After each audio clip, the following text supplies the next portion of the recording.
Well, Rhodes, Elon Musk is stepping down as the Twitter CEO. He has announced a new CEO, and this seems to be kind of problematic now. Now, we were just on a live stream actually talking about this, but the audio was completely messed up, so we're going to shoot this as a solo video here. It's kind of concerning, man. It's concerning to me. What about you? Yeah, well, just to give you an idea, there's a guy that I follow on Twitter that goes by the name of Cat Turd. Do you know who Cat Turd is? No. Oh, yeah. Yeah, very, very, very well-received, well-renowned conservative pundit. And he had Rest in Peace Twitter trending for quite some time. He posted 5 hours ago, Rest in Peace Twitter was not only removed from the #1 trend spot, but was removed from the entire list just like old Twitter. Wow. I guess they put it back up. I guess because you're saying they put it back up, but he said, yeah, they took it completely down for a while. Well, we got the article here on Post Millennial that people are not very happy with Elon Musk. Look at this. Rip Twitter trends after Elon Musk announces brand new CEO. What's the old saying, Rhodes? New boss, same as the old boss? That's what they said. Very much. Very much. This person is kind of questionable here because she comes from the World Economic Forum and she is pro advertisers having control over content on a platform that they don't even own. I got a major problem with that, man. I have a major problem with that. Got a serious problem with it. Yeah, absolutely.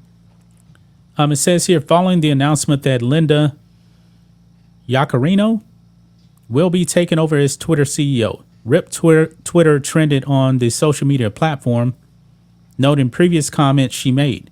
When Elon Musk bought the platform and came on as CEO in fall 2022, he said he did not intend to stay CEO forever. But many who prioritized the value of free speech enjoyed his tenure at a time when Twitter opened up to conservatives and contrarians of all stripes. Rip Twitter trends #1 after Elon Musk announces he's named Linda Yaccarino, board chair of the Ad Council and chairman, Global Advertising and Partnerships of NBC Universal, as the company's new CEO.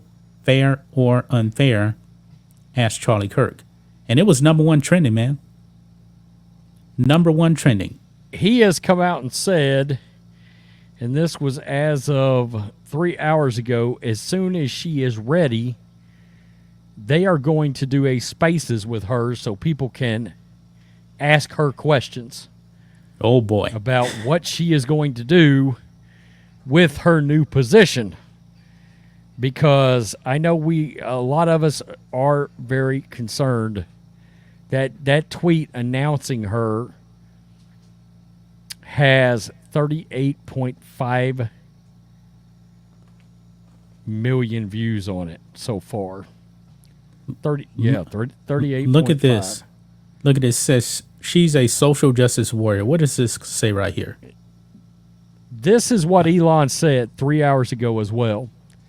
I hear your concerns, but don't judge this too early. I am adamant about defending free speech, even if it means losing money. Yes.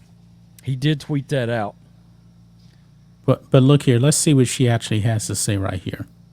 I believe this is one of the videos that has been going around. I can talk about, things that my company is doing to accelerate, right? To accelerate what we were doing already, but realizing that it wasn't enough. So what immediately started happening was that under the leadership of Brian Roberts and Jeff Shell, Comcast set up a fund to the value of $100 million to fight social justice and equality, and obviously supporting many important groups. But it really made a... What are these important groups? Yikes. That sounds like some BLM stuff. A very public statement that we're going to put our money where our mouth is. We're not going anywhere. And it inspired action across every corner of our company. Because what it also did was made leadership of our company accountable. We have this $100 million. What are you doing? What's the update? Where are you with that? But it also gave a lot of us opportunity to say, here's our update. How can you help? What do you think we should be doing? Right? So I think it's very exciting. And there's been a lot of exciting steps of progress at our company. Because for a lot of companies, we needed to take a moment and actually open our aperture. I'll use maybe a TV or a film reference to say, okay, we thought we were doing enough. Clearly we weren't. So then we had to make sure we were taking the right steps to direct funds towards the right organizations, to make a public statement of accountability like Cesar Conde, our new chairman of news, who made a public statement that was confronting editorial bias and saying, my division, our news division, the biggest news division in the country, is going to be 50% women and 50% people of color. Oh, ambitious goals? Yes, no doubt about it. But a statement, a stake in the ground with accountability. And I'm happy to say there's many, many other examples of progress at our company, divisions like mine, working with Add Color and T. Howard Foundation. So there's so many examples of us trying to listen, learn, but do. And I'll say the do, I'll say where our goal is really to be intentional about when we go back and give those report outs, that we're accountable and and we can report progress and that we're proud of what we're doing. So I think it's an exciting time that's come out of such adversity for so many people. wow. Okay. So from what I can gauge, the most troubling part about all this is her involvement with the World Economic Federation. Okay. Yeah. I do tend to believe, and we don't know this, we don't know how much NBC's Universal had an influence on her carrying out the orders of whoever was above her at NBC Universal. Yeah. Now, I will say this, man. I truly don't believe all these people actually believe all of the woke stuff that they're actually out there saying. I truly don't believe that. But the corporations themselves are definitely woke. And they are definitely going to fall in line with the woke agenda if they want to have a job. Is there room to believe that maybe she, as somebody that's trying to further her career, but at the same time, she's been carrying out orders on a belief set that possibly she's not actually or was not actually sold on personally? It could be. Okay. In other words, her belief set on a personal level could be completely different than what she's actually been told to carry out by NBC Universal, but that makes it even more concerning is because she's carrying out orders on things that she doesn't believe in, and now she's going to be the CEO of Twitter. And if the advertisers want to be woke, then she's going to make Twitter woke, even though she doesn't believe in it. Not unless she. I mean, Elon will fire her ass. Yes, Elon. This is a private company. This is not a corporation. It's not corporately owned. It's privately owned now. Which it is a truly big a deal. private company. Yes, but even from a corporate standpoint, look, lady, we want you to be pushing this DEI, diversity, equity, inclusion mindset, and look, Linda, if you don't push it, we'll tell you to go walk out the door. Yeah. Now, look, when I worked corporate, I did a lot of things I didn't necessarily personally agree with, but at the time I needed a gig too, right? That's right. That's a thing. Not only that, but when you take a job like that, I can't imagine. Can you imagine somebody sitting in those positions and then going, what just happened? How did we get to this spot where I'm carrying out these kind of orders at this point? What happened? Now, George Floyd is what happened. Everybody lost their minds. Yep. We said that was going to be a turning point. That was a launching point. Elon, like I said a second ago, Elon's made it very clear at the cost of advertising, free speech will remain on his platform. Yeah. That's why he actually has like the subscription memberships over there, and you may not necessarily have the ads running. Like on YouTube, it's all or nothing. YouTube demonetizes you. You lose super chats. You lose the memberships. You lose everything. It's not like that over there on Twitter. So if somebody posts something more controversial that the advertisers don't like, they can still have their subscription memberships, but the ads won't run on their posts. But what's really concerning here is this next clip here is that she believes that the advertisers should pretty much, I guess, be dictating the content. I don't like that. Absolutely not. Check this out.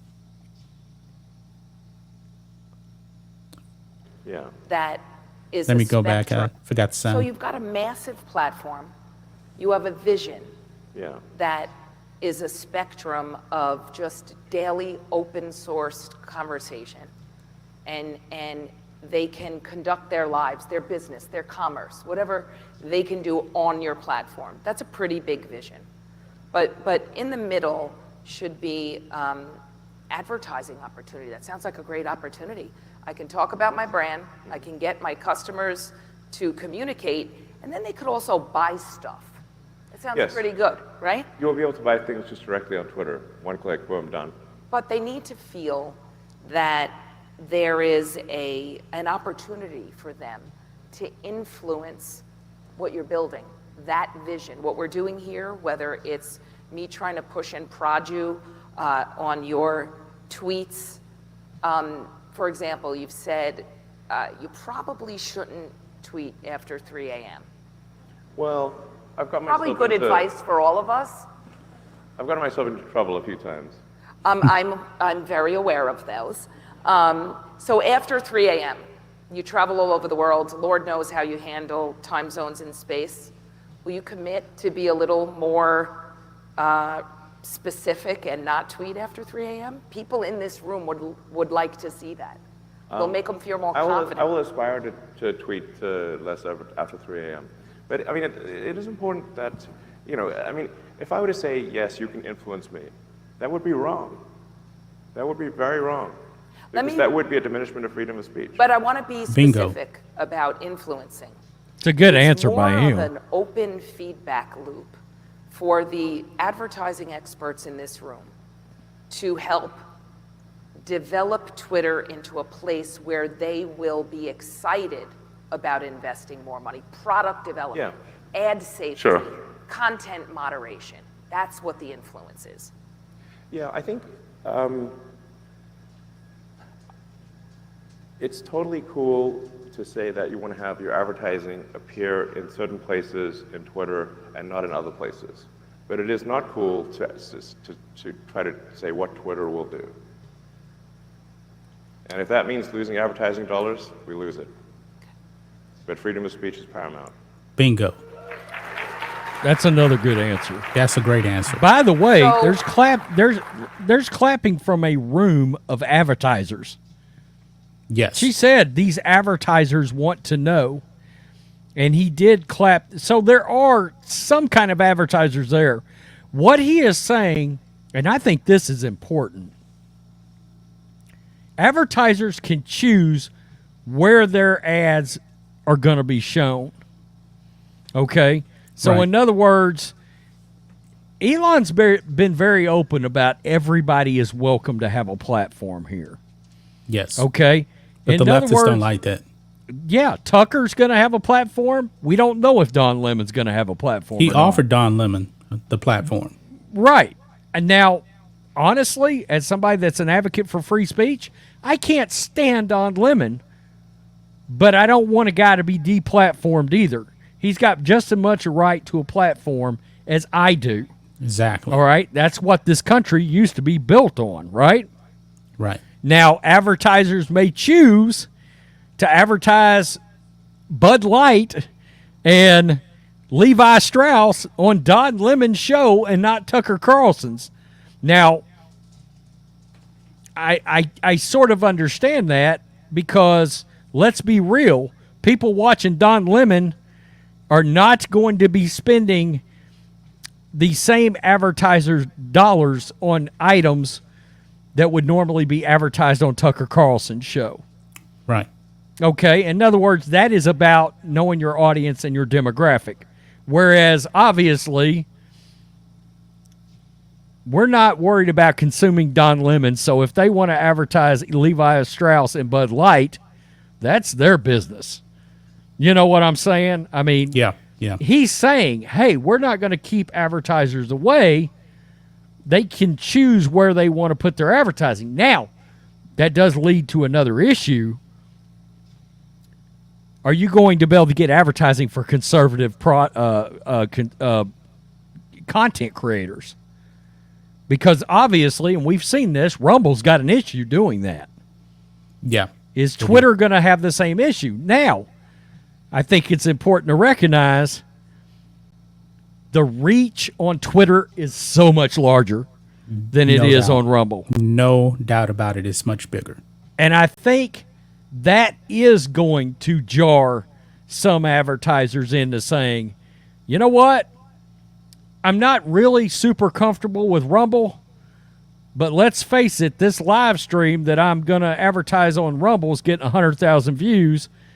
On Twitter, it's getting 700,000 views. I'm a little more comfortable with that. Okay? I mean, like Bongino, every podcast, 1 million. Crowder, 1 million.